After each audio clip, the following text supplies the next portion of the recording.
मी या महाविद्यालयाचं प्रथमतः या ठिकाणी अभिनंदन करतो की अशा प्रकारचं एक वेगळं अशा प्रकारचं सेमिनार आपण या ठिकाणी आयोजित केलेलं आहे आणि आपल्याला धन्यवादही सुरुवातीला देतो की एक नवीन विषय या ठिकाणी घेण्याकरता भाष्य करण्याकरता मला संधी दिली. कारण मी संधी शोधणारा माणूस आहे. वेगवेगळ्या विषयावर भाष्य करत असताना त्याचा अभ्यास कसा करावा, त्याच्यामध्ये खोलामध्ये कसं जावं, तर याच्यामध्ये एक जी संधी मला उपलब्ध करून दिली त्याबद्दल आपलेही सुरुवातीला मी इथं धन्यवाद मानतो. दुसरा विषय की हा मान तालुक्याचा इतिहास पाहत असताना मी आताच थोडक्यात पाहिलं होतं की वास्तविक पाहता दहिवडीचा तालुका मान, परंतु मान हे नदीचं नाव आहे आणि हे मान देण्याचं काम किंवा सन्मान देण्याचं काम हे कशा प्रकारे करतंय, एखाद्याला मानही देतो आणि दुसऱ्या अर्थानं वेगळ्या अशा प्रकारचा सन्मानही करतो, अशा प्रकारचा हा तालुका. कारण का आपल्याला माहित असेल इतिहासाचा मी प्राध्यापक म्हणून या ठिकाणी समोर विचार व्यक्त करतोय.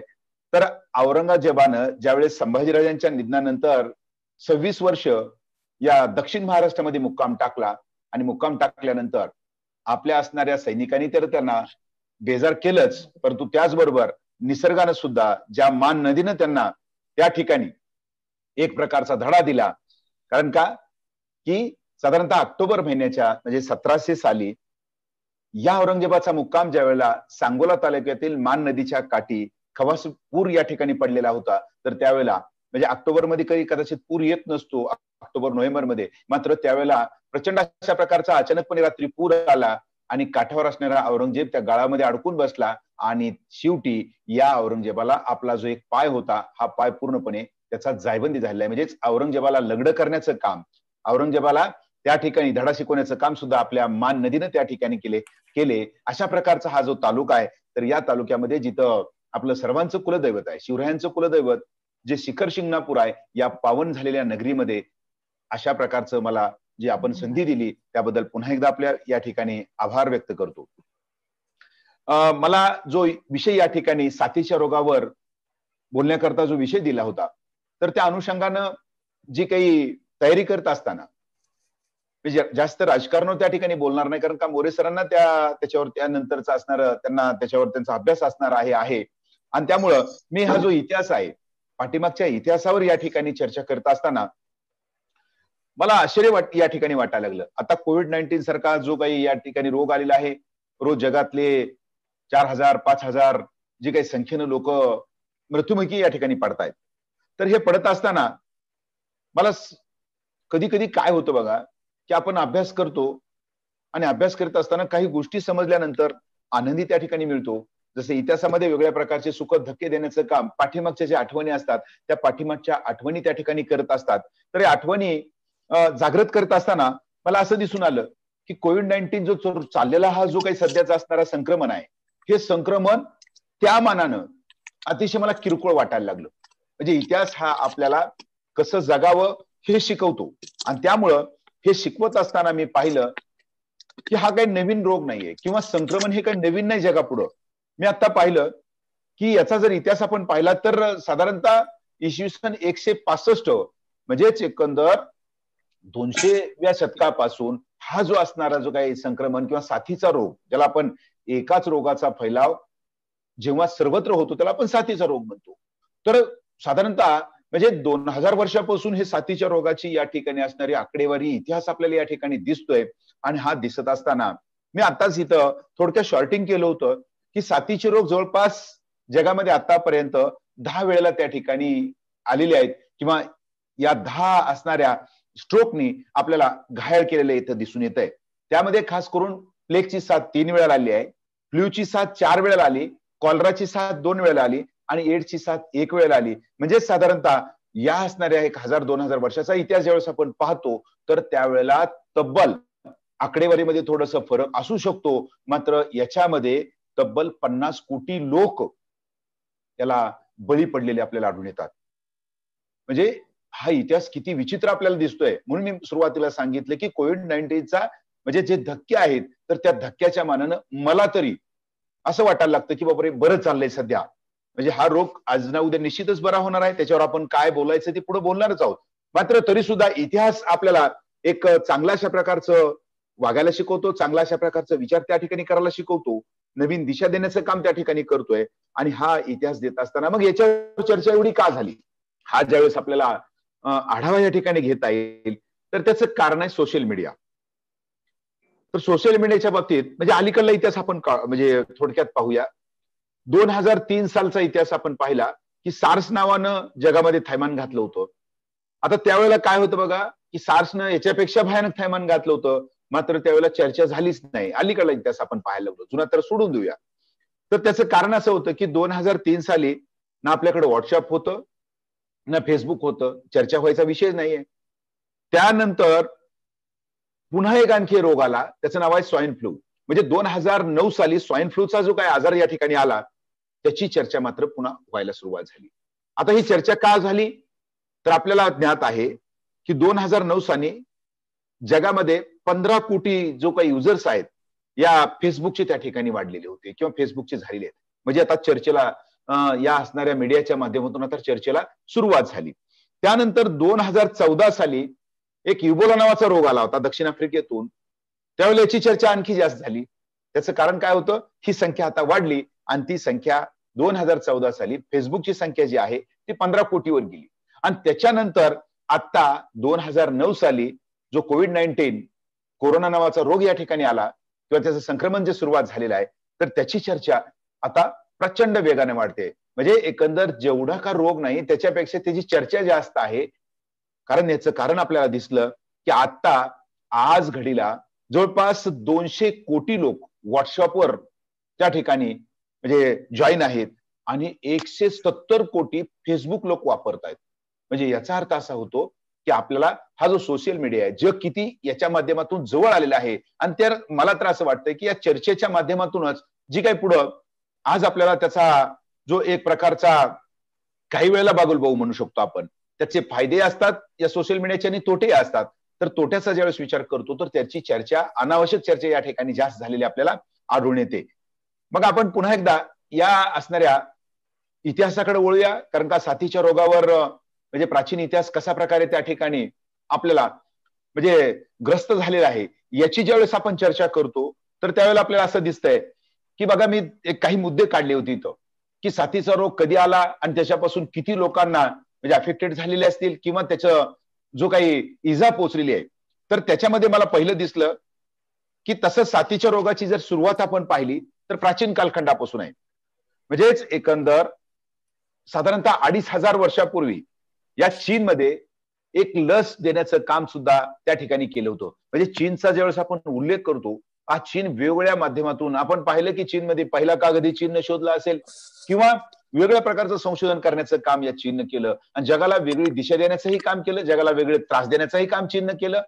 तर अशा रीतीनं 2500 वर्षापासूनचा जो इतिहास आपण पाहिला तर त्याच्यामध्ये ही जे काही संक्रमित रोग असतील तर हे संक्रमित रोग आपल्याला चालू झालेले दिसून येतात.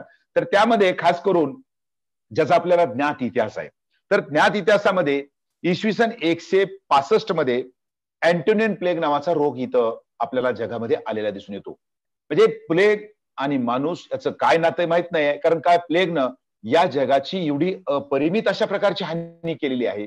खास करून भारतावर पुन्हा मी येणार आहे की म्हणजे ज्याला आपण सांगण्यापलीकडची हानी म्हणू शकतो. तर ही हानी जी असेल या प्लेगनं या ठिकाणी केली आणि तो प्लेग म्हणजेच काय झालंय की इसवी सन 165 मध्ये तो प्लेग आला, त्याला आपण अँटोनियन प्लेग अशा प्रकारचं नाव दिलं. याच्यामध्ये भारताचा इतिहास प्राचीन उपलब्ध असल्यामुळे भारतावर इथं भाष्य करणं आपल्याला म्हणजे गैरसोयीचं आहे. आणि त्यामुळं हा जो रोग होता किंवा हा जो प्लेग आहे, हा प्लेग खास करून ग्रीसमध्ये, इजिप्त आहे, अल्बेनिया आहे, तुर्कस्तान असेल किंवा त्यानंतर इस्रायल आहे, लेबनॉन आहे, इटाली, म्हणजे या देशामध्ये हा रोगाचा जो फैलाव आहे, हा रोगाचा फैलाव त्या ठिकाणी झाला. आता याला त्या कालखंडामध्ये खंडाची रचना आजच्यासारखी झाली नव्हती, त्यामुळं मी देशाची नावं मुद्दाम घेतली. तर 165 मध्ये त्या कालखंडामध्ये जवळपास 50 लाख लोक मृत्युमुखी पडलेली होती. याच्यावरून आपल्याला अंदाज येऊ शकतो की आता काय चाललंय. जसं जसं पुढच्या रोगावर जाईल तसं तसं आपल्याला बरं वाटायला लागतं, कारण का आपला एक स्वभाव आहे. आपण जर एखादी वस्तू आणली आणि आपण एखादी वस्तू आणल्यानंतर ती आपल्याला आपल्याच घरात कुणी सांगितली की ती महाग आहे आणि त्याच वेळेला लगेच शेजारच्यानं दुसऱ्या दिवशी वस्तू आणली आणि आपल्यापेक्षा जर महाग मिळाली असेल तर आपल्याला बरं वाटायला लागतं, ठीक आहे याच्यापेक्षा त्याला महाग मिळाली. तीच अवस्था इथं आपल्याला या रोगाच्या बाबतीत दिसते. त्यामुळं दुसरा जो आकडा आहे, म्हणून मी सांगितलं की आकडे आता ज्यावेळेस पुढे पुढे येतील आणि त्याचा जो काही फैलाव, त्याचं आपण जर झालेली आपली जी हानी जर पाहिली तर आपल्याला वाटतं की कोविड-19 जो काही 19 आहे तर त्याच्यामध्ये आता बरं चाललेलं आहे. त्यामुळे दुसरा जो रोग आलेला आहे तर तो रोग आपल्याला दिसतोय, त्याला आपण गाठीचा रोग अशा प्रकारचं नाव दिलं होतं. तो आहे इसवी सन 541 आणि 42 मध्ये. बघा या रोगानं साधारणतः म्हणजे 41-42 ला हा रोग सुरू झाला आणि त्याचा फैलाव पुन्हा काही वर्ष राहिला. तर या दरम्यान फक्त युरोपची आकडेवारी माझ्याकडे इथं उपलब्ध आहे. तर या आकडेवारीमध्ये निश्चितच 5-7 वर्षामध्ये 2.5 कोटी लोक त्या ठिकाणी ठार झाले होते.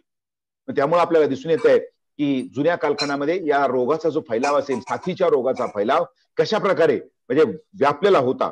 आणि त्यानंतर सर्वात आतापर्यंत इतिहासामध्ये सर्वात ज्याला आपण भयानक अशा स्वरूपाच्या साथीचा रोग आला तर तो रोग, त्याच्यासारखा रोग आणखी आलेला नाहीये, पाठीमागे नाही, पुढेही आता आलेला आपल्याला दिसून येत नाही. तर तो रोग आलेला आहे 1345 ते 1353, म्हणजे साधारणतः त्या ठिकाणी आपण 8 ते 9 वर्षामध्ये हा रोग आला. हा रोग जरी साथीचा असला किंवा प्लेगचा असला तरी सुद्धा याला जगानं नाव दिलेलं आहे ब्लॅक डेथ.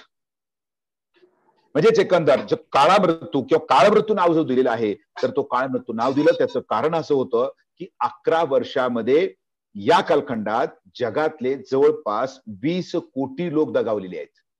आकडेवारीमध्ये थोडाफार कोटीचा इकडे फरक होऊ शकतो, याच्याही पेक्षा जास्त आकडेवारी मला काही आणखी संदर्भामध्ये त्या ठिकाणी मिळते. मात्र आपण विचार करू शकतो की 11 वर्षामध्ये 20 कोटी लोक त्या ठिकाणी दगावलेले आढळून येतात. आणि त्यानंतर जग ज्यावेळेस औद्योगिक क्रांती झाली आणि पुन्हा पुढे चाललं तर त्यावेळेला काही रोग जे असतील ते काही रोग पुन्हा म्हणजे त्याच्यावर लसी आता निर्माण व्हायला लागल्या. आणि लसी निर्माण होत असताना सुद्धा या लसीचं आणि रोगाचं एक पाठशिवणीचा खेळ आपल्याला दिसतोय. म्हणजे एकावर लस निघाली की पटकन जो दुसरा व्हायरस त्या ठिकाणी काम करतोय, मग पुन्हा त्याच्या पाठीमागे आपल्याला जावं लागतं. कारण का निसर्गाला कुणी रोखू शकत नाहीये, हेही या रोगाच्या माध्यमातून आपल्याला इथं दिसून येत आहे. कारण का की 1852 साली म्हणजे 1852 ते 1860 असा हा 7-8 वर्ष राहिलेला जो रोग होता त्याला आपण कॉलरा म्हणतो. तर त्या कॉलरानं सुद्धा साधारणतः 10 लाख लोकांचा बळी त्या ठिकाणी घेतलेला आहे. आणि अलीकडच्या कालखंडामध्ये आपल्याला माहित आहे की जगाची हानी फक्त रोगानंच होत नाहीये. वेगवेगळ्या प्रकारची जी काही माध्यमं असतात तर ती आहे महापूर असतील किंवा लढाया त्या ठिकाणी असतील, म्हणजे अशी जी संकट येत असतात नैसर्गिक, पाऊस असेल, पूर असेल, तर या संकटाचा ज्यावेळेस आपण आढावा घेतो तर त्यातूनच आपल्याला माहित असेल की 2 महायुद्धही जगामध्ये झाली. म्हणजे 1914 ते 1818 साली झालेलं पहिलं महायुद्ध आणि पुन्हा दुसरं जे काही युद्ध असेल तर त्या युद्धाचा या ठिकाणी आपण चर्चा करतो, ज्याला आपण दुसरं महायुद्ध म्हणतो. तर या युद्धाचा ज्यावेळेस आपण पहिल्या महायुद्धाचा आढावा घेतो तर त्या पहिल्या महायुद्धामध्ये आपल्याला माहित असेल खास करून युरोपमध्ये घडले गेलेले जे युद्ध आहे. आता हे बघा, युद्ध, व्यापार किंवा दळणवळण याच्या माध्यमातून जेवढे फायदे होत असतात तेवढे तोटेही या ठिकाणी होत असतात. कारण का की या पहिल्या महायुद्धाचा एक सर्वात मोठा तोटा या रोगाच्या बाबतीत, साथीच्या रोगाच्या बाबतीत झाला. त्याचं कारण असं होतं की ज्यावेळेला आपण पाहिलं की स्पॅनिश मधली जी फौज होती ती लढायला ज्यावेळेस अमेरिका असेल किंवा ब्रिटन वगैरे या प्रांतामध्ये किंवा त्या भागामध्ये ज्यावेळेस गेली आणि ती परत आल्यानंतर स्पॅनिश जो काही देश असेल या ठिकाणी या रोगाचा फैलाव सुरू झाला. त्याला आपण फ्लू म्हणतो, ताप येण्यासारखा त्या ठिकाणी आजार सुरू झाला आणि पाहता पाहता याची व्याप्ती युरोपभर पसरली. आणि युरोपभर पसरून मी तुम्हाला सांगतो की 1918 साली, म्हणजे फार वर्ष झाली नाही, 101 वर्ष झाली, केवळ युरोपमध्ये 2.5 कोटी लोक या असणाऱ्या स्पॅनिश फ्लूने त्या ठिकाणी गेले. म्हणजे आपण पाहू शकतो की 2.5 कोटी लोक एकट्या 100 वर्षापूर्वी वारले असतील. त्या मनानं आपण भारताचा ज्यावेळेस आपण आढावा घेतो तर त्यावेळेला आपल्याला दिसतंय की भारतामध्ये पूर्वीपासून आतापर्यंत बरं चाललंय. आपण आता इथं कला शाखेचे विद्यार्थी आहोत, कला शाखेचे सर्व काही उपस्थित सर्व सहभागी आहोत. त्यामुळे याच्यावर आपल्याला या इम्युनिटीवर आपल्याला मला बोलायचं नाहीये. कारण काय की आपल्याला त्याची कारणं अनेक असू शकतात की भारतामध्ये साथीच्या रोगानं जगाच्या मानानं मला जे दिसून आलं तर त्याच्यामध्ये कमी हानी झालेली दिसून येते. कदाचित आपली असणारी इम्युनिटी असेल की आपली प्रतिकार शक्ती त्या ठिकाणी असेल.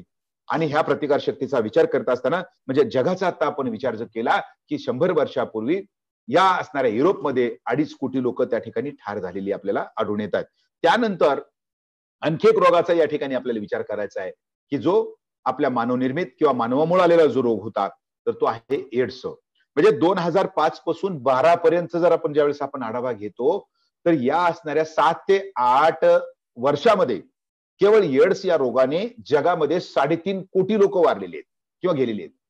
म्हणजे आपण ज्यावेळेस या रोगाचा आढावा घेतो, या असणाऱ्या साथीचा आपण आढावा घेतो, तर त्यावेळेला पुन्हा एकदा आपल्याला म्हणावं लागतं की आता चाललेलं बरं आहे. पुन्हा पुन्हा या गोष्टीचा मी इथं उल्लेख इथं करतो. आणि हे जे काही रोग असतील, हे रोग कशामुळे आले, हा ज्यावेळेस आपण आढावा घेतो, तर त्याच्यामध्ये अनेक कारणं आपल्याला दिसत आहेत.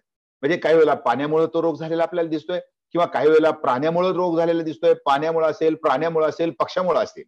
म्हणजे अशा विविध माध्यमातून हा जो रोग झाला, खास करून मी इतिहासाचा त्या ठिकाणी अभ्यासक असल्यामुळे मी भाष्य करेन की काही इतिहासकारांचं म्हणणं आहे की छत्रपती शिवरायांचं जे निधन आहे, छत्रपती शिवरायांचं निधन अँथ्रॅक्स नावाच्या एका रोगाने झालंय. त्याला आपण काळपुळी म्हणतो. म्हणजेच ही जी काळपुळी आहे, ही काळपुळी प्राण्याच्या असणाऱ्या संसर्गात किंवा संपर्कात गेल्यामुळे त्या ठिकाणी होते. मग त्याच्यामध्ये घोडा असेल, कुत्रा असेल, गाय असेल, म्हैस असेल, इतर प्राणी असतील. तर याच्यामुळं खास करून शिवरायांना घोड्यापासून रोग हा झाला असावा असं मानलं जातं. म्हणजे 3 एप्रिल 1680 ला छत्रपती शिवरायांचं या रोगानं निधन झालं.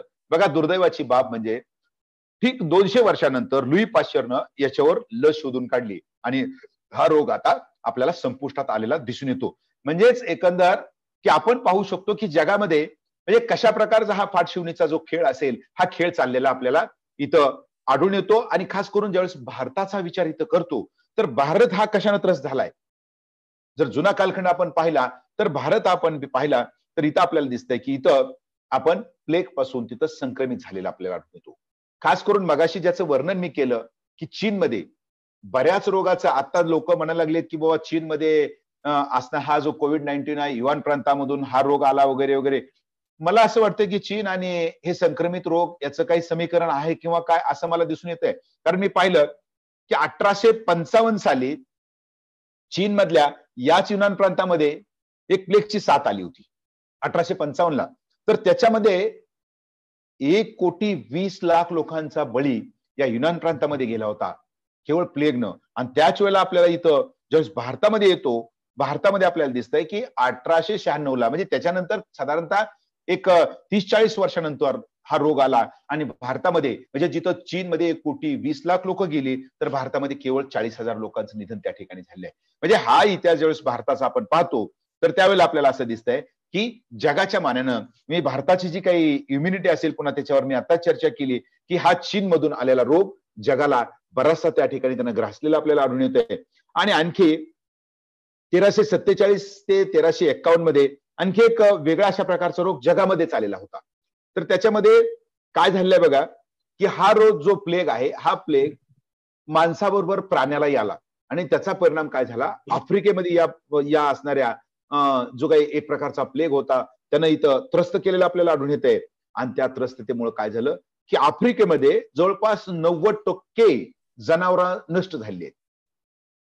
आता हा रोग माणसांना त्या प्रमाणात कमी होता, मात्र जनावरांना झाला. आता जनावरला रोग झाला म्हटल्यानंतर माणसाचं उपजीविका त्याच्यावर असते किंवा त्याच्यातून असणारे दुष्परिणाम त्या ठिकाणी घडतायत. म्हणजे साथीचे रोग होतात. आणि त्याच्यामुळे सुद्धा काय झालं की आफ्रिका खंड हा स्थलांतर व्हायला सुरुवात झाली किंवा मदत झाली आपल्याला आढळून येते. पुन्हा याच्यावर आपल्याला ती काही फायदे तोट्यावर पुन्हा मी येणार आहे किंवा त्याच्या असणारे जी काही पुढे उपाययोजना असतील त्याच्यावर आपल्याला या ठिकाणी चर्चा करायची आहे. तर ही चर्चा करत असताना आपल्याला इतिहासही त्या ठिकाणी दिसतोय बघा की या साथीच्या रोगाचं इंग्रज भारतामध्ये राहतायत.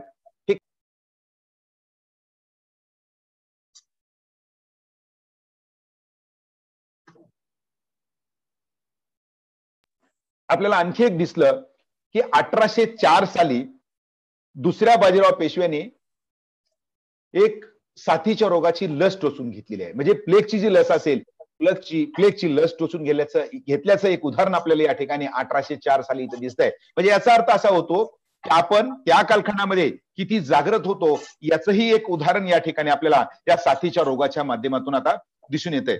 आता याच्यामध्ये झालं काय बघा, हे साथीचे रोग येतच असतात किंवा त्याच्यावर मुकाबला कसा करायचा हेही त्या ठिकाणी ठरत असतं. मात्र हे ठरत असताना आपल्याला नेहमी एकमेकाला दुष्ण देण्याचं काम त्या ठिकाणी आपण करत असतो. आणि हे दुष्ण देत असतानाच मला असं दिसून येतंय की जागतिकीकरणाचे काही फायदे असतात आणि काही तोटे असतात. आता त्याच्यामध्ये आपण पाहिलं की आपलं दळणवळण होतं आणि दळणवळणाच्या माध्यमातून आपण एकसंघ होण्याचं काम त्या ठिकाणी करतो. आणि म्हणून एकसंघ होत असताना त्याचे काही तोटे कसे होतात बघा, की बाबा एखाद्या प्रांतामध्ये जर दुष्काळ पडला असेल तर आपण दुसऱ्या प्रांतामधून त्या ठिकाणी जी काही धान्य आहेत त्या ठिकाणी करू शकतो, किंवा दळणवळणाचा तर मोबाईल सारख्याचा फायदा आपण जर फायदा उचलला त्या ठिकाणी आपल्याला माहित आहे की आपण एका सेकंदामध्ये आज अमेरिकेशी तिथं संदेश किंवा आपण संपर्क त्या ठिकाणी साधू शकतो. मात्र याचे काही तोटे आपल्याला दिसतात. म्हणजे ज्यावेळेला आपण पाहिलं की जगाच्या पाठीवर रोम साम्राज्यामध्ये साधारणतः 527 ते 561 ला एक प्लेग आला होता रोम साम्राज्यामध्ये. रोमन साम्राज्याचा त्यावेळेचा जो राजा होता त्याचं नाव आहे जस्टिनाइन, म्हणजे अतिशय महत्वाकांक्षी राजा आणि त्याचबरोबर लोककल्याणकारी राजा म्हणून सुद्धा त्याची ख्याती होती. मात्र त्याचा तोटा कसा झाला बघा या राजाच्या असणाऱ्या लोकप्रियतेचा. रोमन साम्राज्यामध्ये म्हणजे ज्याला आपण कॉन्स्टँटिनोपल शहर म्हणतो, त्याचं राजधानीचे शहर जे आजचं इस्तंबुल आहे, तर त्या ठिकाणी त्या राजा जो राहतोय तर तिथं दुष्काळ पडला आणि दुष्काळ पडल्यामुळे काय झालं की ते राजाला मदत करावी म्हणून इजिप्तच्या लोकांनी काही गहू त्या ठिकाणी पाठवला. आता गहू पाठवल्यामुळे झालं काय, गहू आला मात्र त्यामध्ये पांढऱ्या उंदरं जी होती ती न कळत त्या ह्याच्यामध्ये पोत्यामधून आली आणि पाहता पाहता इजिप्त मधला जो रोग होता हा इजिप्त मधला रोग रोम मध्ये गेला. आणि रोम मध्ये गेल्यामुळे काय झालं की पूर्णपणे ही जी काही रोम साम्राज्य आहे, रोमन साम्राज्य त्या ठिकाणी म्हणजे अतिशय बाधित झालं या प्लेगमुळं. आणि मगाच त्याची आकडेवारी दिली की 2 ते 2.5 कोटी लोक या असणाऱ्या केवळ गव्हाच्या एका पोत्यामुळे त्या ठिकाणी ठार झालेली किंवा असणाऱ्या पांढऱ्या उंदरामुळे ठार झालेली आपल्याला आढळून येतात. तर अशा रीतीनं म्हणजे ह्या रोगाचा फैलाव होत असताना आपल्याला याला काही कारणीभूत असणारे काही घटक आपल्याला दिसत आहेत. आपलं चालचलन कसं असावं, आपलं वर्तन कसं असावं, किंवा एकंदर आपण कसं राहावं याचंही उदाहरण या ठिकाणी आपल्याला मला काही 2-4 उदाहरणातून इकडे पुढे जायचं आहे. तर हे उदाहरणं पाहत असताना आता आपल्याला माहित आहे की मी आताच सांगितलं की दळणवळण करायचं नाही का, त्याचाही रोखता आपल्याला येत नाही आहे. आणि म्हणून आपण आता क्वारंटाईनचा विषय ज्यावेळेस घेतो तर त्यावेळेला आपल्याला असं दिसून येत आहे की अमेरिकेने क्वारंटाईन आणखी सुद्धा तिथं ज्याला आपण लॉकडाऊन म्हणता येईल किंवा ती जी काय असणार क्वारंटाईन हा प्रकार तिथं केलेला नाही. त्यांना माहित आहे की याला कशा प्रकारचे फेस करायचं आहे. मरणारी मरणार आहेत परंतु शो मस्ट गो ऑन ज्याला आपण जगामध्ये म्हटलं जातं, तर त्या उक्तीचा, कारण भांडवलशाही देश आहेत हे, तर त्या उक्तीचा इथं आपल्याला प्रत्यय आलेला दिसतो. आणि त्यामुळं तिथं त्यांनी त्याला मुकाबला करत करतच आपली जी काय औद्योगिक जी काय प्रगती असेल किंवा जी काय असणारे दैनंदिनी असेल ती चालू ठेवलेली आपल्याला आढळून येते. तर ही चालू असतानाच मला आणखी एक उदाहरण चीनच्या बाबतीत द्यायचं होतं. मी आताच तुम्हाला चर्चा करायला लागलो होतो की या रोगाचा जो प्रादुर्भाव आहे खास करून आपल्याला पक्षामधून आलेला आहे, उंदरामधून, या उंदरानं आपल्याला जास्तीत जास्त पिडलेलं आपल्याला दिसतंय. कारण का की जे प्लेगच्या साथी आहेत त्या प्लेगच्या साथी मोठ्या प्रमाणावर या असणाऱ्या उंदरापासूनच चालू झालेले आपल्याला आढळून येतात. तर त्याचं उदाहरण पाहता असताना आपण चीनकडे पुन्हा एकदा बोट करतो आणि चीनकडे बोट केल्यानंतर आपण नेहमी म्हणतो की हे चीनची लोक आहेत, काही खातात आणि त्याच्यापासून हा रोग जो आहे हा रोग आलेला आहे. जसं आता कोविड-19च्या बाबतीत म्हटलं जातं की जे वटवाघूळ आहे त्या वटवाघळापासून तो रोग आला. काही जणांचं म्हणणं आहे की बाबा जे काही एखादा साप, कुठला कोब्रा नावाचा साप असेल त्याच्यापासून हा रोग आला, त्यांनी खाल्ला आणि त्याच्यापासून रोग आला वगैरे वगैरे. मी विज्ञानात जात नाही कारण आपला तो प्रांत नाही. मात्र तरी सुद्धा या असणाऱ्या आपल्या सामाजिक शास्त्रामध्ये वाचनामध्ये जे आलं ते आपल्या पुढे या ठिकाणी मांडतोय. तर ही चीनला त्याची गरज का भासली असेल. म्हणजे मध्यंतरी अशा प्रकारे ज्यावेळेस मी अभ्यास करत असताना मला असं दिसून आलं की एकदा काय झालं की चीनमध्ये मोठा अशा प्रकारचा दुष्काळ पडला होता. आता या दुष्काळामध्ये ज्यावेळेस आम्ही पाहिलं की दुष्काळ पडल्यानंतर त्याच्यावर उपाययोजना काय करायची असते ही राज्यसत्ता ठरवतच असते.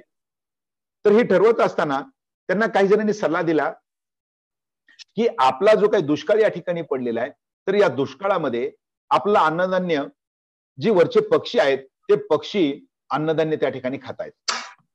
आता मग करायचं काय, मग त्यांना सल्ला दिला की आपण पक्ष्यांना हाकलून दिलं पाहिजे, पक्ष्यांना त्या ठिकाणी धान्य खाऊ नाही दिलं पाहिजे. आणि त्यामुळे काय झालं, तिथल्या राजानं आपली सर्व यंत्रणा, पोलीस असतील किंवा तिथं असणारे जे काही सैनिक असतील किंवा नागरिक असतील त्या सर्वांना त्याने या पक्ष्यांना हाकलण्याकरता तिथं पाठवलं. आणि त्यामुळे काय झालं की एकंदर प्लेट वाजवून किंवा वेगळ्या प्रकारचे आवाज करून पक्ष्यांना त्या ठिकाणी हाकालायला सुरुवात केली. पक्षाला खाली बसू दिलं नाही. साहजिकच त्यामुळे झालं काय की पक्षावर त्या ठिकाणी उपासमार आली. धान्य पहिल्या वर्षीचं सापडलं काही प्रमाणात, कारण दुष्काळ होता, पाऊस नव्हता, त्यामुळे धान्य थोडंसं म्हणजे त्यांना सापडलं. मात्र दुसरा तोटा काय झाला तर त्यामुळे काय झालेलं आहे की पक्ष्यांना हाकल्यामुळं बरेचसे म्हणजे जवळपास 80 ते 90% पक्षी मारले गेले. आता पक्षी मारले गेले याचा आनंद ठीक आहे, चीनला सर्वांना झाला आणि त्यामुळं लोकांना वाटलं की आता दुसऱ्या वर्षी पाऊसही चांगला झालेला आहे आणि पुन्हा आपण काय करूया की आता पीक त्या ठिकाणी लावूया. आणि त्यानंतर चीननं दुसऱ्या वर्षी त्या ज्या वेळेला तिथं म्हणजे पिकाचे रोपण त्या ठिकाणी केलं. अतिशय म्हणजे पहिला आठवडा किंवा जे पहिले 15 दिवस त्यांना आनंद त्या ठिकाणी त्या गोष्टीचा घेत होते की आपण पक्षाला हाकललं, त्यामुळं आपली प्रगती आता झालेली आहे. आणि पीक अगदी जोमात तिथं कोवळं पीक उभा राहिलं आणि उभा राहिलं 1 महिन्याचं पीक होतंय न होतंय. त्यावेळेला एक दुसऱ्या रोगानं त्या ठिकाणी थैमान घातलं, त्याला आपण टोळधाड म्हणतो. म्हणजे खालच्या बाजूला असणारी जी काही कीटक असतील, वाळवीसारखे कीटक, त्यांनी खालून त्या धान्याला म्हणजे मागच्या महिन्यामध्ये अतिशय डोमानं चाललेलं पीक एका आठवड्यामध्ये तिथं फस्त झालं, कारण का खालून वाळवीनं खाल्लं. आणि नागतोड्यासारखे जे काही वरच्या जे काही कीटक होते किंवा असणारे जे छोटे छोटे कीटक आहेत, तर त्या असणाऱ्या कीटकांनी वरून हल्ला केला. आणि पाहता पाहता म्हणजे मागच्या वर्षी काहीतरी पदरात पडलं होतं, मात्र आता या खालच्या आणि वरच्या असणाऱ्या या दोन्ही कीटकांनी संपूर्ण चीन मधलं पीक त्या ठिकाणी खाऊन घेतलं. पुन्हा त्याच्यावर संशोधन सुरू झालं की हे कशामुळे घडलं. तर त्यांना पुन्हा सल्ला दिला की आपलं हे झालंय कशामुळं, की मागच्या वर्षी आपण सर्व पक्षी तिथं हाकलून लावलेले आहेत आणि हे पक्षी ज्याला आपण अन्न साखळी म्हणतो, तर ते पक्षी काय करतायत, खालचे असणारे कीटकही खातायत, वरचे असणारे किडे त्या ठिकाणी खातायत. आणि त्यामुळं आपलं पीक काही प्रमाणात वाचतं. जरी पक्ष्यानं खाल्लं असलं तर त्याच्यापेक्षा वाचण्याची जी काही कॅपॅसिटी असेल, क्षमता असेल, ती जास्त असते. आणि त्यांच्या पुन्हा आणखी एकदा नशिबात आलं की पुन्हा दुसऱ्या वर्षीचं पीक नष्ट झालं चीनच्या. त्यामुळं काय झालं, या दुष्काळाच्या पिरियडमध्ये, या कालावधीमध्ये चीनमध्ये भयानक अशा प्रकारचा दुष्काळ त्या ठिकाणी पडला. अन्नधान्याचं मोठ्या प्रमाणावर त्या ठिकाणी दुर्भाग्य त्या ठिकाणी निर्माण झालं, तुटवडा निर्माण झाला. आणि त्यामुळं चीननं काय केलं की मिळेल ती जी प्राणी असतील ते खायला सुरुवात केली. आणि त्यामुळं या असणाऱ्या दुष्काळाचा दुष्परिणाम म्हणून आपण पाहू शकतो की चीनची खाद्य संस्कृती बदलून गेली. आणि त्यामुळं चीनमध्ये आता आपण पाहिलं असेल की कुठलाही खाद्य, कुठलाही प्राणी असेल, कुठलाही पक्षी असेल, त्यांना त्या ठिकाणी वर्ज्य नाहीये. काही खातात ते लोक. मलाही प्रत्यय याचा दिसून आला. आता माझ्या परिचयामध्ये सांगितलं होतं सूत्रसंचालकांनी की मी व्हिएतनामला गेलो होतो. मागच्या नोव्हेंबर महिन्यामध्ये अभ्यास दौऱ्याकरता मी शिवरायांचा व्हिएतनाम दौरा, शिवरायांचं जे काही त्या ठिकाणी पुतळे आहेत वगैरे वगैरे अभ्यास करण्याकरता व्हिएतनामला नोव्हेंबर महिन्यामध्ये मागच्याच वर्षीच्या गेलो होतो, 6 महिन्यापूर्वी. तर त्या ठिकाणी आता व्हिएतनाम हे जे राष्ट्र आहे अगदी चीनला लगत असणारं राष्ट्र आहे. मग मी पाहिलं व्हिएतनाम आहे किंवा त्याच्या शेजारी असणारं लाओस आहे, त्याच्या शेजारी असणारं कंबोडिया आहे आणि त्याच्या शेजारी असणारं थायलंड. ही जी काही 4 देश आहेत, या 4 देशाचा दौरा आम्ही मुद्दामून बाय रोड केला होता. रस्त्यावरून हा दौरा केला होता विमानातून करण्याच्या ऐवजी, कारण का मला तिथल्या विविध अंगांना अभ्यास करायचा होता. त्यामुळे मला दिसलं की व्हिएतनाममध्ये मी पाहिलं, कंबोडियामध्ये मी पाहिलं, तर हे पाहत असताना चिनी संस्कृतीचा त्यांच्यावर मोठा जो पगडा असेल तो पगडा पडलेला दिसतो. वास्तविक पाहता व्हिएतनाम आहे, कंबोडिया आहे, थायलंड आहे, ही सर्व राष्ट्र प्राचीन कालखंडात, प्राचीन म्हणण्याचंच नाही, मध्ययुगीन कालखंडातली म्हणजे 11व्या शतकापर्यंतची ही सर्व हिंदू राष्ट्र आहेत. म्हणजे हिंदू राष्ट्र म्हणजे हिंदू संस्कृती त्या ठिकाणी होती असं आपल्याला या ठिकाणी दिसतंय. तर ही राष्ट्र आज 98% 97% बौद्ध राष्ट्र झालेली आहेत. तर या माध्यमातून आपण मी पाहिलं की चीनच्या पगडा तिथं म्हणजे एकंदर आपल्या असणाऱ्या संस्कृतीचा, हिंदू संस्कृतीचा पगडा दूर जाऊन तिथं आता जी काही बौद्ध संस्कृती आहे, चीनचा पगडा तिथं पडलेला आपल्याला दिसतो. आणि त्यामुळं मी ज्यावेळेस बाजारामध्ये फिरायला जायचो, आम्ही जेवायला त्या ठिकाणी जायचो, तर त्यावेळेला मोठी पंचायत आम्हाला झालेली आढळून येते. खास करून व्हिएतनामचा मी उल्लेख आपल्या पुढे करेन. व्हिएतनाममध्ये ज्यावेळेस आम्ही गेलो, तर त्यावेळेला जाता जाता तो आपला अर्थशास्त्र याच्यामध्ये समाविष्ट नाहीये, मात्र तरी सुद्धा एक अर्थशास्त्राचाही या ठिकाणी आपल्याला थोडका भाग घेऊन मी पुढे जाईन. व्हिएतनाममध्ये आणि आपल्यामध्ये करन्सीमध्ये किंवा चलनामध्ये काय फरक आहे. तर मला दिसलं की भारताचे ₹1 दिल्यानंतर व्हिएतनाममध्ये आपल्याला ₹350 मिळतात. आता साधारणतः आम्ही 6 जण होतो. आता 6 जणांनी आपल्याला व्हिएतनाममध्ये तिथं जवळपास 4 दिवस राहायचं आहे. आणि म्हणून विमानतळावर ज्यावेळेस आम्ही, कारण का माझं व्हिएतनामला आम्ही विमानात बसलो आणि त्याच्यानंतर मी आता सांगितलं की बाय रोड पुन्हा प्रवास करायचा होता आणि पुन्हा थायलंड मधून विमानातून परत आम्ही आलो. तर व्हिएतनाम आम्हाला 4 दिवस राहायचं म्हटल्यानंतर आम्ही प्रत्येकाने $100 खर्चायचं ठरवलं किंवा आपल्या जवळ असावेत म्हणून आम्ही तिथं त्याचे एक्सचेंज केले. आता एक्सचेंज केल्यानंतर आम्हाला अगदी म्हणजे विनोदाचा भाग आपण घेऊ शकता आणि जगात काय चाललंय हेचाही भाग आपण घेऊ शकता. की आम्हाला इतका आनंद त्या ठिकाणी झाला की $100 दिल्यानंतर आम्ही एवढे खुश झालो की आमच्याकडे जवळपास ₹1.25 कोटी आले. आम्हाला वाटलं की आज काही न करता आम्ही व्हिएतनाममध्ये करोडपती झालो. आता व्हिएतनाममध्ये करोडपती झाल्यानंतर मला आश्चर्य वाटायला लागलं की बाबा एकाकडे 20-20 लाख आणि 23-23 लाख आलेत आपल्याकडं. आता याच्यातून काय खरेदी करून काय नाही आनंद झाला होता. आणि म्हणून मी त्यावेळेस जेवायला आम्ही लगेच हॉटेलमध्ये त्या ठिकाणी गेलो. हॉटेलमध्ये गेल्यानंतर व्हिएतनाममध्ये आता एक खाद्य संस्कृती संबंधित हा भाग आहे. असं सविस्तर सांगायचं सर. जी आवाज येतोय कोणास तर मध्ये. हॅलो. तर व्हिएतनाममध्ये ज्यावेळेस आम्ही जायला लागलो आणि तिथं पाहायला लागलो तर पाहत असताना मला काय दिसलं बघा. मी त्याला सांगितलं की बाबा तिथल्या गाईडला की आम्हाला व्हेजिटेरियन हॉटेल म्हणजे शाकाहारी हॉटेलमध्ये आम्हाला घेऊन चला. त्यानं ज्यावेळेस आम्ही पाहिलं की बऱ्याच हॉटेलमध्ये आम्ही फिरलो तर शाकाहारी व्हेजिटेरियन हा शब्द व्हिएतनामला आणखी माहीतच नाहीये. आश्चर्य वाटलं आम्हाला. चला ठीक आहे म्हणलं आणखी फळं काहीतरी खाऊन आपण जगूया. आणि म्हणून त्यांनी भारतीय हॉटेलमध्ये गेलं. भारतीय हॉटेलमध्ये गेल्यानंतर थोडंसं बरं वाटलं. कारण का आमच्याकडे पैसे भरपूर होते. आत्ताच त्याच्यावर आपण भाष्य करायला लागलो होतो. आमच्याकडे ₹1.25 कोटी आता होते. आणि त्यामुळे मला वाटलं की आता ठीक आहे आपण काय करूया आता आज व्यवस्थित वगैरे आपल्याला करता येईल. आणि म्हणून व्हिएतनाममध्ये ज्यावेळेस आम्ही जेवण केलं आणि जेवण केल्यानंतर मला दिसून आलं की ज्यावेळेस आम्ही काउंटरवर आलो आणि बिल आमच्या जवळ आलं तर त्यावेळेला म्हणजे 6 लोकांच्या जेवणाचं जे बिल होतं तर ते बिल आहे ₹16,45,000. म्हणजे त्या पैशाला काही व्हॅल्यू नाही हे पहिल्यांदाच मला दिसलं. 3,500 रुपयाला तिथं असणार पाण्याची बाटली आहे किंवा काही तिथं आम्हाला नॉनव्हेज म्हणजे चिकन वगैरे मिळालं होतं तर त्याची किंमत ₹1,96,000. साधा जो काही आपला पेपर हे असतो पेपर नॅपकिन आहे पेपर नॅपकिनची किंमत आम्हाला 2,000 त्या ठिकाणी लावण्यात आली. म्हणजेच एकंदर हा जो विनोद एवढ्या करता मी तुम्हाला केला की जगामध्ये अर्थकारण सुद्धा काय चाललंय, अर्थकारणातून काय काय घडत असतं, त्याच्या संस्कृतीमध्ये कसा बदल होत असतो हे आपण पाहिलं. आणि त्याच्यानंतर ज्यावेळेस आम्ही संध्याकाळी फेरफटका मारण्याकरता व्हिएतनाममध्ये गेलो आणि हा व्हिएतनाममध्ये चीनचा कसा प्रभाव पडला हे मला त्या ठिकाणी दिसून आलेलं आहे. बाजारामध्ये फिरत असताना जशी आपली चौपाटी वगैरे असते तशा प्रकारे तिथेही चौपाटी सारखे, कारण का समुद्र किनारा बाजूला असल्यामुळे चौपाटी भरपूर आहे तिथं. तर त्या असणाऱ्या बीचवर आम्ही ज्यावेळेस गेलो तर तिथं वेगवेगळ्या प्रकारचे स्टॉल लागलेले आहेत. जेवणाचे स्टॉल ज्याला आपण म्हणतो खाण्याचे स्टॉल त्या ठिकाणी लागले. आणि त्या स्टॉलवर जे मला दिसलं तर त्यामुळं या रोगाचा फैलाव चीनमधून कसा झाला असेल किंवा हे आपल्याला याच्यामध्ये इथं दिसून येत आहे. कारण का व्हिएतनाम हा आरसा आहे चीनचा. तिथं मला दिसलं की तिथं काहीच वर्ज्य नाही. पहिल्यानंतर मी घाबरलो की बाबा लांबनं मला दिसलं की तिथं मगर आहे, एक अशा प्रकारची मगर दिसली. मला वाटलं जीवन मगर आहे म्हणून आपण जाऊन त्याला बघूया म्हटलं, जवळ फोटो काढूया.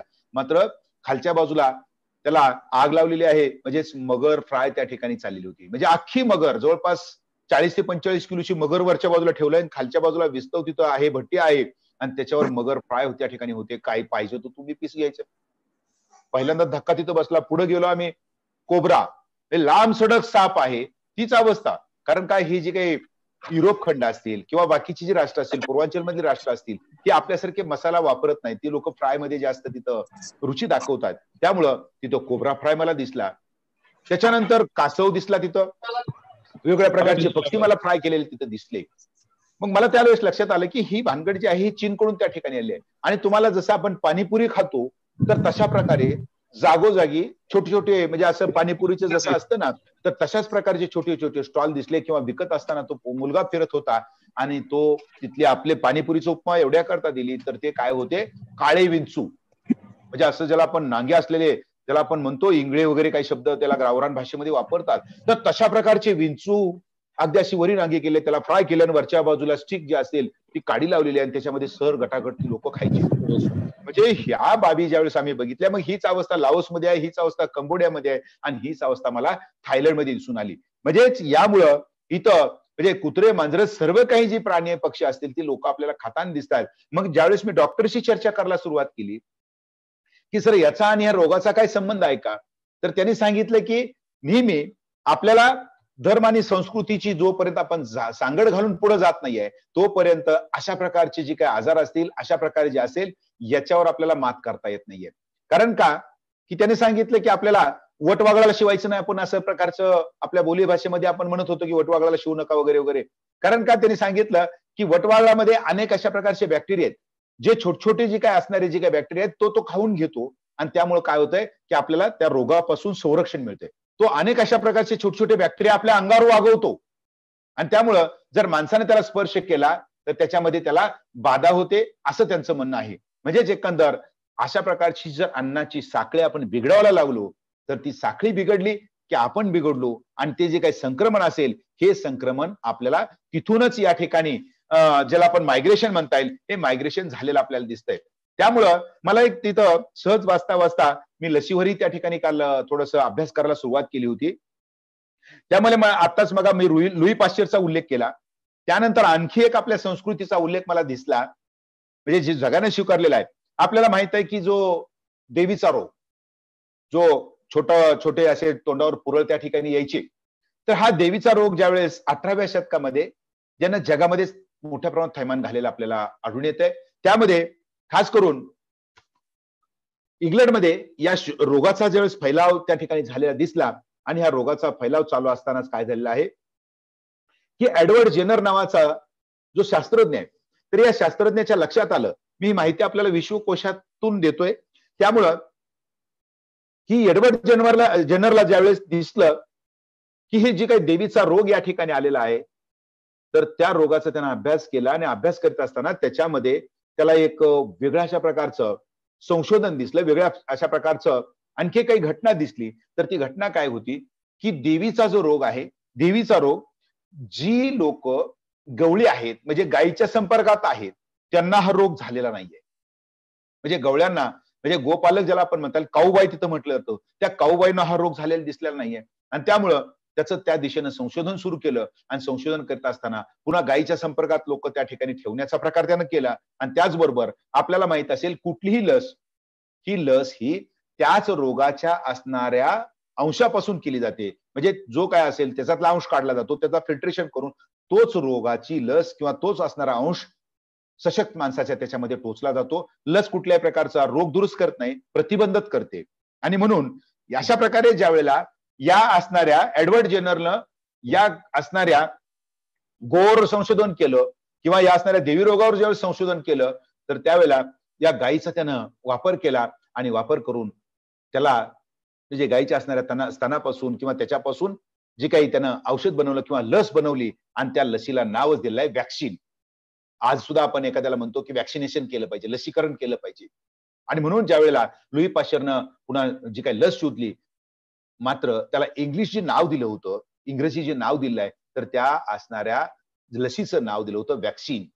आता वॅक्सिन हा शब्द सुद्धा आपल्याला ऐकताना आनंद या ठिकाणी होणार आहे.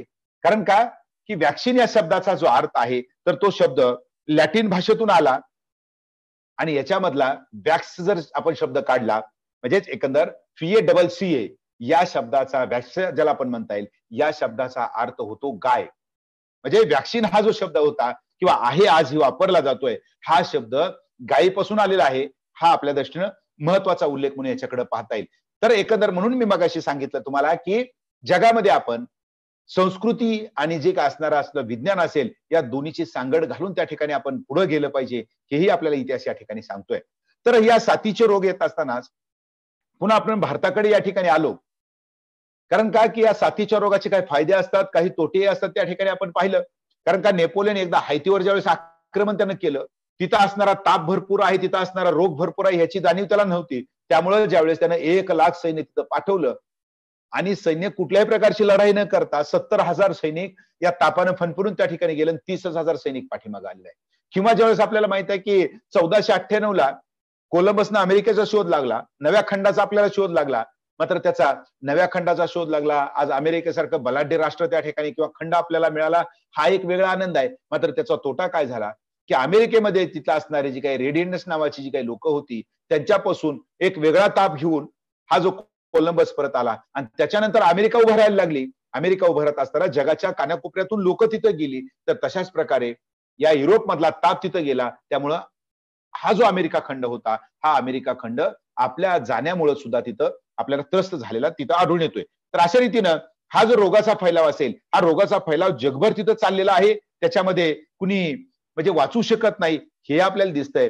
आणि मग भारतामधला ज्यावेळेस आपण आढावा घेतो तर भारतामध्ये आता साथीचा रोगाने तर थैमान घातलेला आपण ज्याची चर्चा इथं कोविडची करत आहोत किंवा आता त्रस्त आहोत, तर ही चर्चा पाहत असताना मला असं दिसून आलं की इथं इंग्रज होते आणि काही वेळेला इंग्रजांचे फायदे आणि इंग्रजांचे तोटे राजकारणावर आपल्याला माहितच आहेत.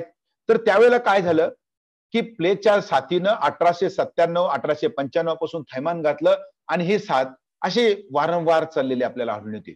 आणि त्यावेळेला काय झालं बघा की इंग्रजांनी याचा फायदा कसा घेतला आणि भारतीयांनी त्याचा फायदा कसा घेतला हे पाहत असताना मला असं दिसतंय की क्रांतिकारकांनी 1857च्या उठावानंतर क्रांतिकारकांनी इंग्रजांच्या विरोधात एक मोर्चा उघडलेला होता आणि या मोर्चामुळे काय झालं होतं की वेगवेगळ्या जशी संधी मिळेल तसतसं त्यांच्या विरोधात उठाव करायला सुरुवात केली. तर आपल्याला माहित आहे की ज्यावेळेस हा प्लेग आपल्या महाराष्ट्रामध्ये खास करून पुणे आणि मुंबईचा जो काही परिसर होता ह्याने व्यापलेला होता, तर त्यावेळेला आपल्या लोकांनी प्लेगचा जो फैलाव चाललेला आहे त्याकरता इंग्रजांना जबाबदार त्या ठिकाणी धरायला सुरुवात केली.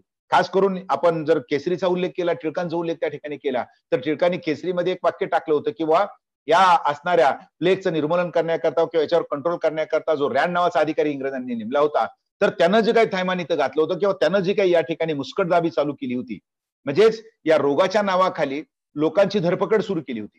जे क्रांतिकारक आहेत त्यांच्यामध्ये घुसून लोकांना अटक करायला सुरुवात केली होती. म्हणजेच त्याचे फायदे असतात, जसं आपण आता पाहिलं की पोलिसांना आपण थोडीशी ढील दिली आणि पोलिसांनी कशा प्रकारे लोकांना अमानुषपणे लाठीमार करायला सुरुवात केली याचंही उदाहरण आपल्याला इथं माहित आहे. त्यामुळं याच्यावर म्हणून या असणाऱ्या टिळकांनी सांगितलं होतं की जे रँड पेक्षा रॅट परवडला, म्हणजेच रँड आहे त्याच्यापेक्षा जो उंदीर आहे आम्हाला परवडला, अशा प्रकारचं त्या ठिकाणी भाष्य केलं आणि इंग्रजांना कळून चुकलं की जर आपल्याला व्यवस्थितपणे या साथीच्या रोगावर आपल्याला नियंत्रण आणायचं आहे आणि याच्याकरता पहिल्यांदाच म्हणजे जो कायदा आजही इथं वापरला जातोय, तर तो कायदा म्हणजेच काय होता की महामारी अधिनियम 1897चा कायदा इंग्रजांनी त्या कालखंडामध्ये आणला होता. 1 नोव्हेंबर 1956ला भारतीय पार्लमेंटमध्ये त्याच्यामध्ये काही दुरुस्त्या करून त्याच्यामध्ये नूतनीकरण केलं. मात्र हा जो महामारी अधिनियम कायदा जो होता, हा महामारी अधिनियम कायदा त्या कालखंडामध्ये लागू झालेला आपल्याला दिसतोय. तर या कायद्यामुळं सरकारला काही नवीन अधिकार प्राप्त होतात. म्हणजे सरकारला कुणाचं परवानगी घेण्याची गरज नाहीये, कुणाला कुठूनही तो अटक करू शकतो किंवा एकंदर त्याला तिथं रोखू शकतो. त्याचबरोबर जी संस्कृतीच्या ज्या बाजू असतात, मंदिर असेल, मशीद असेल, अशा प्रकारे त्याच्यावर तो निर्बंध लादू शकतात. सार्वजनिक ठिकाणी वेगळ्या प्रकारचे निर्बंध लागू शकतात. तर अशा प्रकारचा हा अधिनियम कायदा जो होता, हा अधिनियम कायदा 1897ला त्या ठिकाणी लागू झाला आणि त्यामुळं त्याचे काही तोटे आपल्याला दिसत आहेत किंवा त्या कायद्यामुळे झालं नेमकं काय, 1-2 उदाहरणं मला दिसली. तर लोकांनी याच्यावरून आत्ताच सांगितले की टिळकासारख्यांनी काय केलं की त्याला विरोध करायला सुरुवात केली होती, त्यामुळं यांना अटक करायला सुरुवात केली किंवा कुठल्याही प्रकारचे क्रांतिकारकांनी उठाव करू नये याच्याकरता हा कायदा त्यांनी त्याचा वापर केला आणि साहजिकच आहे की क्रांतिकारकांना दडपून टाकण्याचं काम सुद्धा या महामारीच्या आडून इंग्रजांनी केलेलं आपल्याला दिसतंय. मात्र यामुळं जसं आता झालं तसंच आपल्याला प्राचीन कालखंडामध्ये या असणाऱ्या 100 वर्षामध्ये झालेलं दिसतंय. कारण का की त्याच्यामध्ये काय झालं बघा की इंग्रजांनी जी धरपकड करायला सुरुवात केली किंवा एकंदर ज्याला आपण म्हणता येईल की लोकांना विलगीकरण करायला सुरुवात केली, तर त्यावेळेला काय झालेलं आहे की 1900 मध्ये, कारण काय की हा जो रोग होता बरेच वर्ष पुन्हा प्लेगचा जो काही साथ असेल, ही प्लेगची साथ पुन्हा चाललेली आपल्याला दिसते आणि त्यामुळं इंग्रजांनी काय करायला सुरुवात की धरपकड करायला ज्यावेळेस सुरुवात केली किंवा आपल्यावर वेगवेगळ्या प्रकारे म्हणजे मुस्कटदाबी सुरू केली, त्याच्या विरोधात आपण 1900 साली एक कानपूरमध्ये दंगल घडलेली आहे. आता या दंगलीचं कारणच काय होतं बघा की दंगलीचं कारण होतं आपलं स्टेटस किंवा असणाऱ्या स्त्रियांचा असणारी जी काही त्या ठिकाणी असणारी इज्जत किंवा त्यांचा असणारा सन्मान हे कारण होतं. कारण काय की 100 वर्षापूर्वी हिंदू असतील, मुस्लिम तर आता आहेतच, मात्र 100 वर्षापूर्वी आपण जर पाहिलं किंवा 50-60 वर्षापूर्वी आपण जर पाहिलं तर हिंदूमध्ये सुद्धा पडदा पद्धत मोठ्या प्रमाणात होती, आपल्याला असं दिसून येतंय. आणि त्यामुळं या अधिनियमानुसार 1897च्या या महामारी अधिनियम कायद्यानुसार आजही तीच पद्धत आहे. कुणाला कुठेही आपण म्हणजे तपासू शकतो, चेकिंग करू शकतो. मग त्यामध्ये स्त्री आणि पुरुष हा भेदभाव तिथं बाळगला जात नाहीये. आणि त्यामुळे काय झालं की जी काही बुरखा सिस्टम असताना किंवा आपल्या असणाऱ्या स्त्रिया असतील त्यांना म्हणजे सार्वजनिक ठिकाणी ज्यावेळेस तपासायला सुरुवात केली आणि इंग्रजांनी ज्यावेळेस अशा प्रकारचा कायदा लागू करून तपासायला सुरुवात केली, तर त्यावेळेला काय झालं की इंग्रज आपल्या जी काही बायका असतील किंवा स्त्रिया असतील तर यांना या ठिकाणी त्रास देत आहेत, आपली संस्कृती जपली जात नाही आणि म्हणून मोठी दंगल आपल्याला 1900 मध्ये त्या ठिकाणी घडलेली दिसून येते. आणखी एक उदाहरण मला पुढचं दिसतंय की 1943 साली स्त्री पुरुष भेदभाव कशा प्रकारचा आहे हे वेगळं थोडंसं धाडशी वाक्य माझं असेल, मात्र मी आता पुस्तकामधून तिथं वाचलं तर त्यामध्ये आपल्याला 1943 साली प्रेमवती मेहरा नावाचे एक स्वातंत्र्य सैनिक आहेत. तर या स्वातंत्र्य सैनिकाने म्हणजे एक स्त्री असून त्यांनी सांगितलं की मी पुरुषाकडून तपासणी करून घेणार नाही. म्हणजे आपल्यावर आणखी सुद्धा कशा प्रकारे पारंपरिकचा पगडा पडलेला होता हे सुद्धा याच्यामध्ये आपल्याला दिसून येत आहे. आणि एवढंच नाही तर आपल्या भारतीयांनी त्यावेळेला इंग्रजांनी ज्यावेळेस विलिगीकरणाला सुरुवात केली होती, इंग्रजांचं एक छान काम त्यावेळेस केलं होतं की याच्यामध्ये की विलिगीकरण करायचं आहे, लोकांना जागच्या जागी रोखायचं आहे. तर ज्या वेळेला सरकारनं सांगितलं की तुम्हाला आता विलिगीकरण करायचं आहे, बाजूला तुम्हाला त्या ठिकाणी राहायचं आहे, तर तिथं असणारे राजे आणि रजवाड्यांचा हा देश म्हणजे 1947-48 आपण कालखंड घेतला तर भारतामध्ये 565 छोटे आणि मोठे राजे राहत होते. आणि त्यामुळं काय झालं तर या राजाने सांगितलं की आम्हाला काय करायचं आहे की तशा प्रकारच्या दर्जा द्या, म्हणजेच आम्हाला जर विलिगीकरण करायचं असेल तर तशा दर्जानुसार वेगळ्या प्रकारे ठेवलं पाहिजे, वेगळ्या प्रकारे वेगळ्या ठिकाणी ठेवलं पाहिजे, अशाच प्रकारची मागणी इथं आपल्याला पुढे आलेली दिसून येते. आता या संकटातून सरकारला वेगळ्या प्रकारच्या संकटांना वेगळ्या प्रकारच्या याला सामोरं जावं लागतंय, समस्यांना सामोरं जावं लागतंय. आणि म्हणून इंग्रजांनी एक नवीन टूम काढली होती, म्हणजे याच्यातून काही गमती जमती घडलेल्या आपल्याला दिसत आहेत. तर ती टूम काय होती की इंग्रजांनी आता चेकिंग करायला लागली तर लोक अडवायला लागली उत्तर भारतामध्ये. मग करायचं काय? अलाहाबाद आणि प्रतापगड रेल्वे स्टेशनवर तिथला असणारा कुणी जे असेल अधिकारी त्याने एक नवीन आयडिया काढली आणि त्याने सांगितलं किंवा त्याला दिसलं की या माणसामध्ये तिकीट काढायला आल्यानंतर थोडंसं तापेचा त्याचा चेहरा जर दिसला तर त्या रेल्वे मास्टरनं काय केलं की त्यांना त्या तिकिटाला पंचिंग करायला सुरुवात केली. आता पंचिंग करायला सुरुवात केल्यानंतर काय झालं की तो तिकीट घेऊन ज्यावेळेस डब्यामध्ये बसेल तर डब्यामध्ये बसल्यानंतर त्याला तिथला असणारा जो टीटी असेल त्यानं बाजूला बसवायला सुरुवात केली.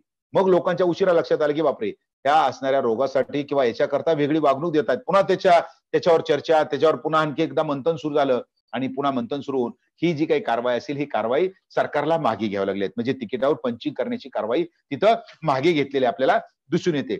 तर या असणाऱ्या साथीच्या रोगाचा अशा रीतीने ज्यावेळेस आपण फैलाव पाहिला तर फैलाव पाहत असताना याचे काही चांगले परिणाम आपल्याला जगावर झाले दिसतात. कारण का की कुठल्या असणाऱ्या जे संकट येतं संकटामध्ये काही संधी दडलेल्या असतात.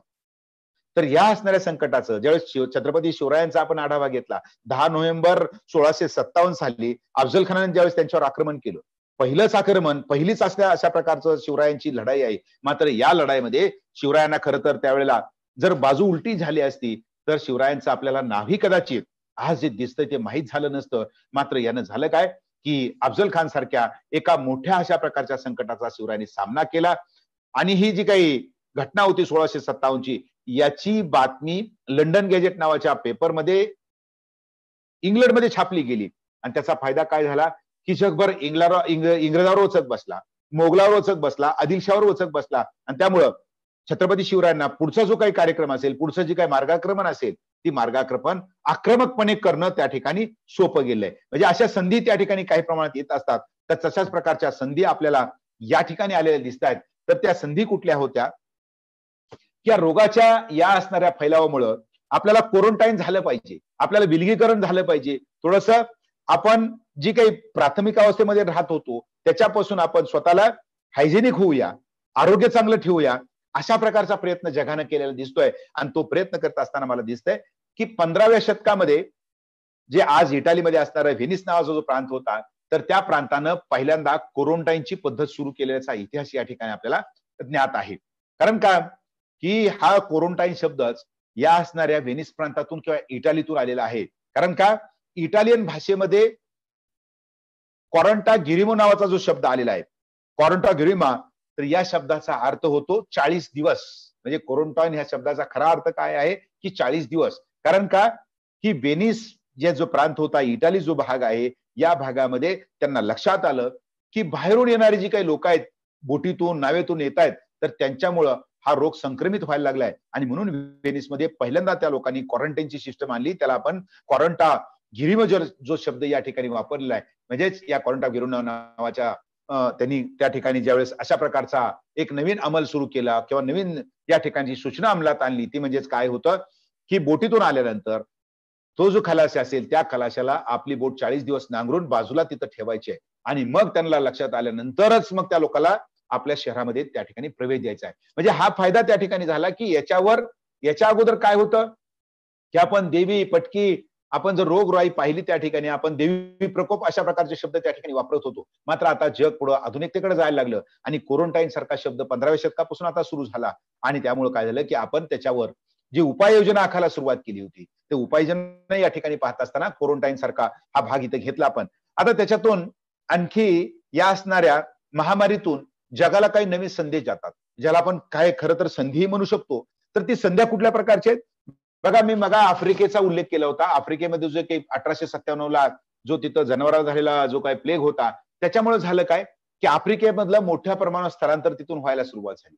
किंवा एकंदर आपण 1918चा जो काही स्पॅनिश फ्लू पाहिला असेल तर तिथं म्हणजे 2-2-2.5 कोटी लोक मारली गेली असतील. मग त्यामुळे झालं काय की त्याच्यातून ज्यावेळेस सावरतो तर ते सावरत असताना वेगवेगळ्या प्रकारच्या संधी येतात, वेगवेगळ्या प्रकारची संकटही येतात. तर ही संकट पाहत असताना मग झालं काय की मजुरांचा मोठ्या प्रमाणात तुटवडा. बघा ही इतिहास सांगतोय ना, आता आपल्याला पुढे सामोरं इथं जायचंय आता थोड्या दिवसानंतर, तर तो मोठ्या प्रमाणात मजुरांचा तुटवडा त्या ठिकाणी व्हायला लागला. आता मजुराचा तुटवडा झाला, मोरे सर आपले त्याच्यावर आहेतच, त्यांचं म्हणजे डावी विचारसरणी कम्युनिस्टावरती काम करतायत, मजुरासाठी त्या ठिकाणी दुबळ्यासाठी तिथे काम करतायत. तर याचा फायदा कुणाला झाला तर मजुराला त्या ठिकाणी झाला.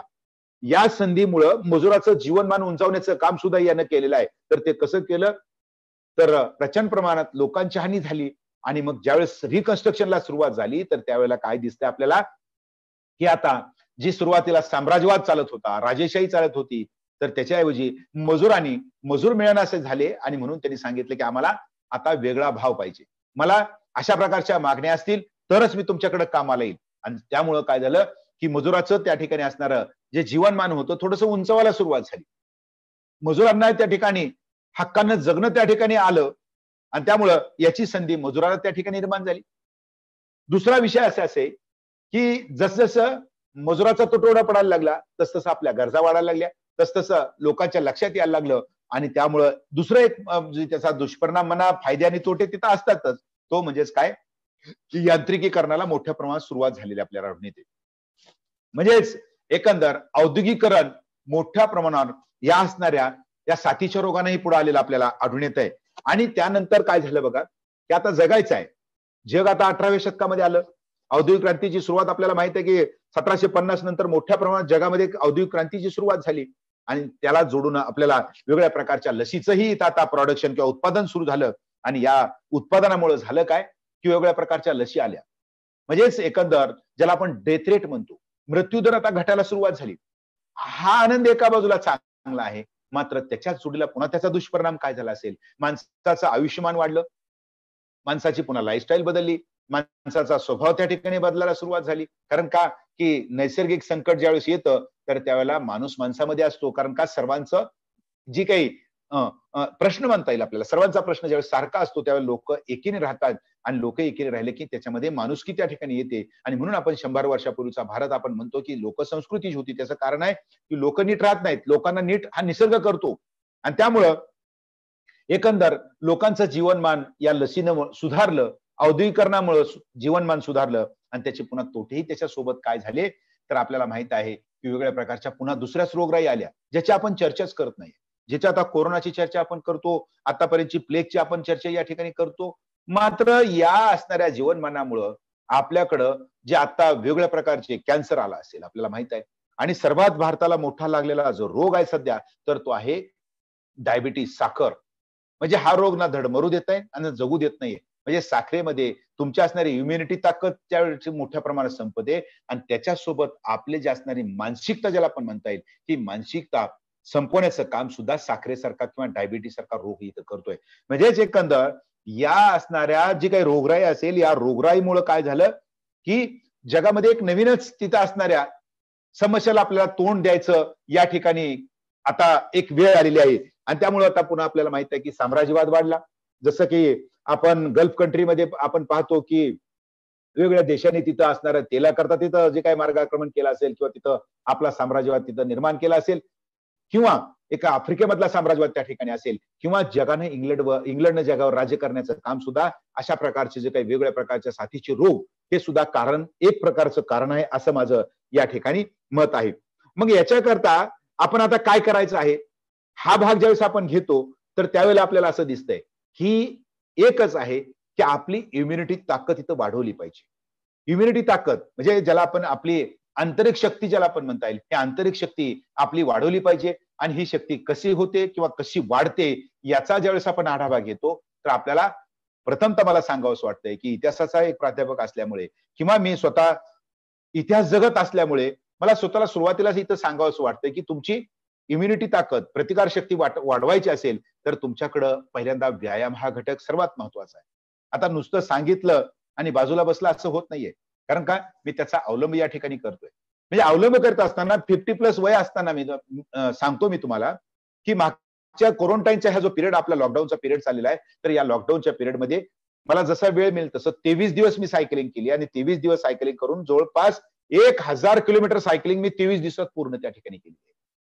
एवढंच नाही तर 19 मेला ज्यावेळेस माझा पहिला माझा ज्यावेळेस वाढदिवस मी मोठ्या प्रमाणात कधी करत नाही, पण लोकांनी ज्यावेळेस माझा पहिला मोठा वाढदिवस साजरा केला, तर त्यावेळेला मी त्या दिवशी ठरवलं की लोक येत आहेत, इतिहास परिषद अध्यक्ष झाले, लोकांचं थोडंसं फोन सुरू झाले, म्हणून म्हणलं लोकांपासून आपल्याला दूर जायचं आहे आणि म्हणून मी वेगळ्या पद्धतीने वाढदिवस साजरा केला.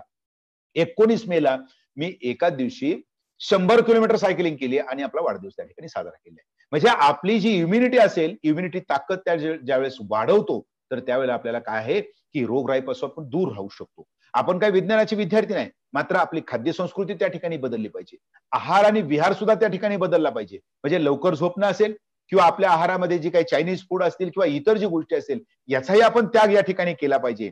आणि दुसरा एक मुद्दा या ठिकाणी मला सांगायचा होता की या रोगातून कुणी सुटूच शकत नाहीये.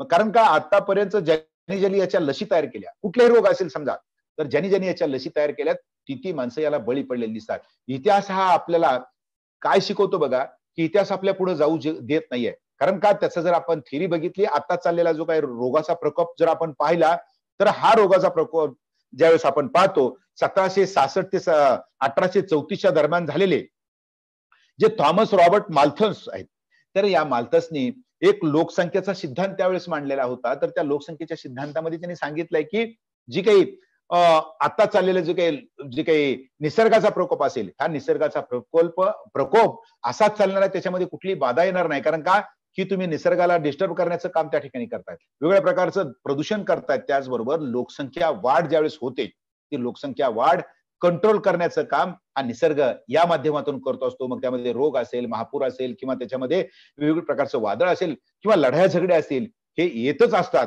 तर त्याला सामोरं कसं जायचं हेच आपण या माध्यमातून इथं केलं पाहिजे. आणि म्हणून हे करत असताना मग आपल्याकडे काय काय करायचं आपल्याला, याच्यातून संधी आपण मी पाहिल्या. तुळजापूरला राहत असल्यामुळे, तुळजापूरचा अभ्यास करत असल्यामुळे मला चांगला फायदाही त्या ठिकाणी दिसला याच्यातून.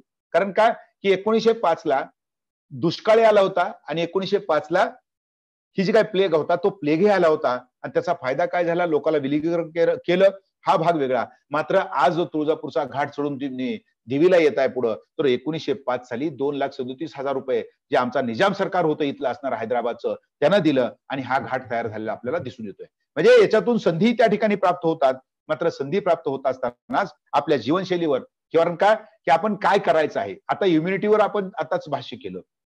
इम्युनिटीवर भाष्य करत असताना दुसरं मला दिसलं किंवा वेगळ्या प्रांतामध्ये फिरून तिथला जो असणारा अभ्यास करण्याचं काम मी करत असतो आणि जात असताना मी काही पर्यटन स्थळाला भेट देणं एवढंच काम न ठेवता तिथं असणारं जीवन, तिथं असणारं सामाजिक जीवन असेल, आर्थिक जीवन असेल, राजकीय जीवन असेल, याचा बारकाईने खेड्यामध्ये जाऊन तिथं अभ्यास मी करत असतो. त्यामुळे मला दिसलं की आज सिक्कीम सारखं राज्य आहे आपलं. सिक्कीम मध्ये मी 1-2 वर्षापूर्वी तिथं गेलो होतो. जवळपास 8 दिवस तिथं माझा मुक्काम होता आणि जिथं आता हे जे चालू आहे, आता जी काही कारवाई चालू आहे, योगायोगानं त्या भागामध्ये मला इथं माझी ओळखीचे असल्यामुळे जाण्याचा योग आलेला होता. तर इथं मला काय दिसलं बघा सिक्कीम मध्ये, मी का मुद्दाम सांगतोय तुम्हाला की याच्यावर उपाययोजना काय आहे. सिक्कीम हे एकमेव अशा प्रकारचं राज्य आहे जगातलं की 100% ते नॉन ऑर्गॅनिक आहे. म्हणजे नैसर्गिक शेती तिथे केली जाते. या सिक्कीम मध्ये मागच्या 10 वर्षापासून एकही खताचं पोतं तिथं आणलं जात नाही, विकण्याचा संबंध नाही. तिथं असणारं बियाणं असेल तर कुठल्याही प्रकारचं आधुनिक बियाणं न पेरता ते आपल्या पारंपरिक पद्धतीचा वापर त्या ठिकाणी करतायत. आणि त्यामुळे आम्ही पाहिलं की तिथं बाजारामध्ये जी काही फळं असतील तिथली किंवा वेगळ्या प्रकारचं खाद्य खात असताना त्याचा जो स्वाद आहे तो आपल्यापेक्षा वेगळा होता. तिथलं सिक्कीमला जोडून भूतान आहे, भूतानमध्ये मी त्या ठिकाणी गेलो होतो आणि म्हणून आपल्याला दिसतंय की तिथलं आयुर्मान आपल्याला 110 वर्षापर्यंत आहे. म्हणजे आज भूतानमध्ये तर मला सिक्कीम आणि भूतानमध्ये तर असं दिसलं नैसर्गिक आहे. तिथं जे काही वापर करतात पूर्णपणे नैसर्गिक लोक वापर करतात आणि त्यामुळे तिथं म्हाताऱ्यांची संख्या मला 60% आसपास दिसली. म्हणजे हसरे चेहरे तिथं, त्यांना कुठल्या प्रकारचं बाहेरच्या देशाचे देणे नाही, माझे जे काही गरजा आहेत ते तेवढ्याच मला ठेवायचे आहेत. आणि त्यामुळं म्हणजे आपल्याला जर याच्यापासून जर आपल्याला रोखायचं असेल तर थोडंसं आपल्याला काही प्रमाणात पारंपरिक पद्धतीचा, ना की विज्ञानाच्या माध्यमातून म्हणत नाही, आपल्या जीवनशैलीच्या बाबतीत पारंपरिक पद्धतीचा सुद्धा आता वापर केला पाहिजे. त्यामध्ये निसर्गाकडे चला, हाही भाग या ठिकाणी आपल्याला महत्वाचा आहे. आणि त्यामुळे मी सुरुवातीला सांगितलं होतं की धर्म आणि जो काही विज्ञान असेल याची सांगड आपल्याला घातली पाहिजे, हाही इथं महत्वाचा भाग आहे. पुन्हा आपल्याला म्हणजे याच्यातून कशा प्रकारे आपल्याला पुढे जायचं आहे. हा क्वारंटाईन सारखा प्रकार आपण पाहिला, म्हणजे आपल्याकडे एकच आपण करू शकतो, सर्वसामान्य माणसांनी प्रतिकात्मक काय करावं एवढा जर मला विचारला कोणी प्रश्न तर एका वाक्यामध्ये मी देईन, आपण नीट वागावं. बस एवढाच संदेश या ठिकाणी महत्वाचा आहे. कारण का की करणारे करत असतात, जे काही सरकार आहे ते करतं व्यवस्थितपणे, फक्त आपण त्याला साथ चांगली दिली तरी सुद्धा आपलं जे काय असेल कार्य ते मोठं कार्य म्हणून सुद्धा आपण याची गणना करू शकतो.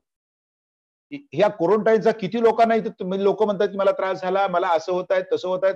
मला असं दिसतंय की इंग्रजांनी म्हणजे एकंदर 16व्या शतकामध्ये क्वारंटाईन तिथं करायला सुरुवात केली होती, तर त्याच्यामध्ये कुणी कुरकुर तिथं केलेलं दिसत नाही. इंग्रज हे राष्ट्र फार पुढे आहे. म्हणजे आपल्याला राज्यशास्त्राची लोक सांगतीलच किंवा सांगत असतात की 1215 साली तिथे मॅग्ना चार्टर नावाची सनद आणली होती, म्हणजे लोकशाही मागितली होती लोकांनी 13व्या शतकामध्ये.